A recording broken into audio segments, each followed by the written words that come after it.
Assalamu alaikum wa rahmatullahi wa barakatuhu 9 မိနစ်တင်အောင်မြင်ကြီးရဲ့သင်ခန်းစာအမှတ်စဉ်1455ဖြစ်ပါတယ်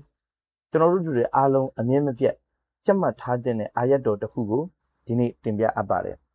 ကျွန်တော်ကုရ်အာန်ထဲမှာမြင်မြတ်တော်မူသောအလောရှိမြတ်ကအမိန့်ရှိတဲ့ Rabbana afrigh alayna sabra wa thabbit aqdamana wansurna ala alqawmi alkafirin အိုကျွန်တော်တို့ကိုဖန်ဆင်းမွေးမြူတော်မူသောအရှင်ကျွန်တော်တို့အပေါ်မှာတိခံခြင်းတရားကိုတွန်းလောင်းပေးသနာတော်မူပါကျွန်တော်တို့ရဲ့ခြေလမ်းတွေကိုလည်းခိုင်ခန့်မြဲမြံစေတော်မူပါအလောရှိမြတ်ကိုလက်မခံညှင်းပယ်သူတွေရဲ့အပေါ်မှာအမြဲတမ်းအောင်နိုင်မှုတွေအလောရှိမြတ်ချီးမြှင့်တော်မူပါအဲ့တော့ဒီဒူအာကမွတ်စလင်တအုပ်အနေနဲ့အမြဲမပြတ်ပုံမှန်တောင်းစုပြုနေဖို့လိုအပ်တဲ့အရေးကြီးတဲ့ဒူအာတွေအနက်ကတစ်ခုဖြစ်ပါတယ်အခက်အခဲတွေနဲ့စိုးရိမ်ပူပန်မှုတွေမှာတိခံခြင်းလူထုပတ်ဝန်းကျင်မိသားစုများနဲ့ဆက်ဆံရမှာတိခံခြင်းဘဝရဲ့စံတတ်မှုနဲ့ကပ်ဘေးဒုက္ခတွေကြုံလာရတဲ့အခါမှာတိခံခြင်း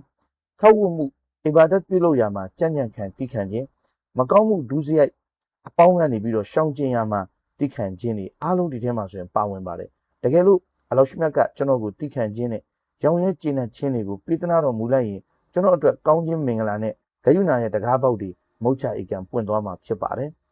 အဲ့တော့ကျွန်တော်တို့ဒီကနေပြီးတော့ထပ်လောင်းသင်ခန်းစာတွေတင်ပြချင်တာကတော့တိခံခြင်းဟာတကယ်ကြီးမားလာတဲ့ဆုလက်တစ်ခုဖြစ်ပါတယ်တိခံနိုင်စွမ်းဆောဘာဟာအလောရှိမြတ်ထံကနေရရှိတဲ့ကြီးမားတဲ့နေမကျေးဇူးတော်တစ်ခုဖြစ်ပြီးတော့ဒါကိုအမြဲမပြတ်ဆုတောင်းနေရမှာဖြစ်ပါတယ်ရရှိဖို့အတွက်အရှင်မြတ်ထံကနေတောင်းခံနေရမှာဖြစ်တယ်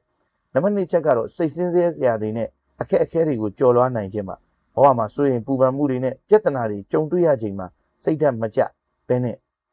ကျွန်တော်တို့တွေတိခံပြီးတော့ရင်ဆိုင်ကျော်လွှားဖို့လိုအပ်ပါတယ်နံပါတ်3ကတော့ပေါင်းသင်းဆက်ဆံရေးမှာတိခံစိတ်ထားရှိတာပါမိသားစုတွေဆွေမျိုးတွေနဲ့ပတ်ဝန်းကျင်မှာရှိနေတဲ့လူတွေနဲ့ဆက်ဆံရမှာစိတ်ရှည်တိခံမှုဟာအဓိကတော့ချက်ဖြစ်ပါတယ်နံပါတ်4ကတော့စမ်းသပ်မှုတွေကိုကြံ့ကြံ့ခံနိုင်ခြင်းမှာဘဝရဲ့ကပ်ဘေးဒုက္ခတွေနဲ့စမ်းသပ်မှုတွေရောက်ရှိလာရင်စိတ်ဓာတ်ကိုကြံ့ခိုင်စွာနဲ့တိခံရမယ်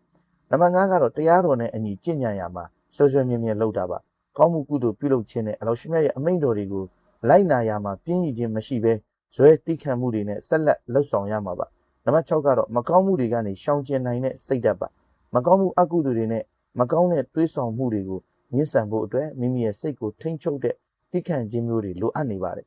နံပါတ်9ကတော့ကျင့်တဲ့ရောင်ရဲခြင်းဆိုတာဟာမင်္ဂလာတစ်ခုဖြစ်ပါတယ်အဲ့တော့တိခံခြင်းနဲ့အတူတူအရှင်မြတ်ရဲ့ခွဲဝေဖန်ဆင်းမှုတွေရဲ့အပေါ်မှာရောင်ရဲကျင့်တတ်တာရီဒါလို့ခေါ်ပါတယ်ရီဒါဘီလ်ကဒ်လို့လည်းကျွန်တော်တို့ပြောပါတယ်အဲ့တော့ဒီလိုရောင်ရဲတဲ့ကျင့်တတ်တဲ့စိတ်တွေရှိနေဘဝမှာမင်္ဂလာတကားနဲ့ဂယုဏတကားတော်တွေပွင့်လန်းလာဖို့အတွက်ဒါတွေဟာအကြောင်းခံဖြစ်ပါတယ်အလောရှိမြတ်အားလုံးကိုချီးမြှင့်ပေးသနာတော်မူပါစေအစ္စလာမုအလိုင်ကွမ်ဝရဟ်မတုလ္လာဟီဝဘရကာတူ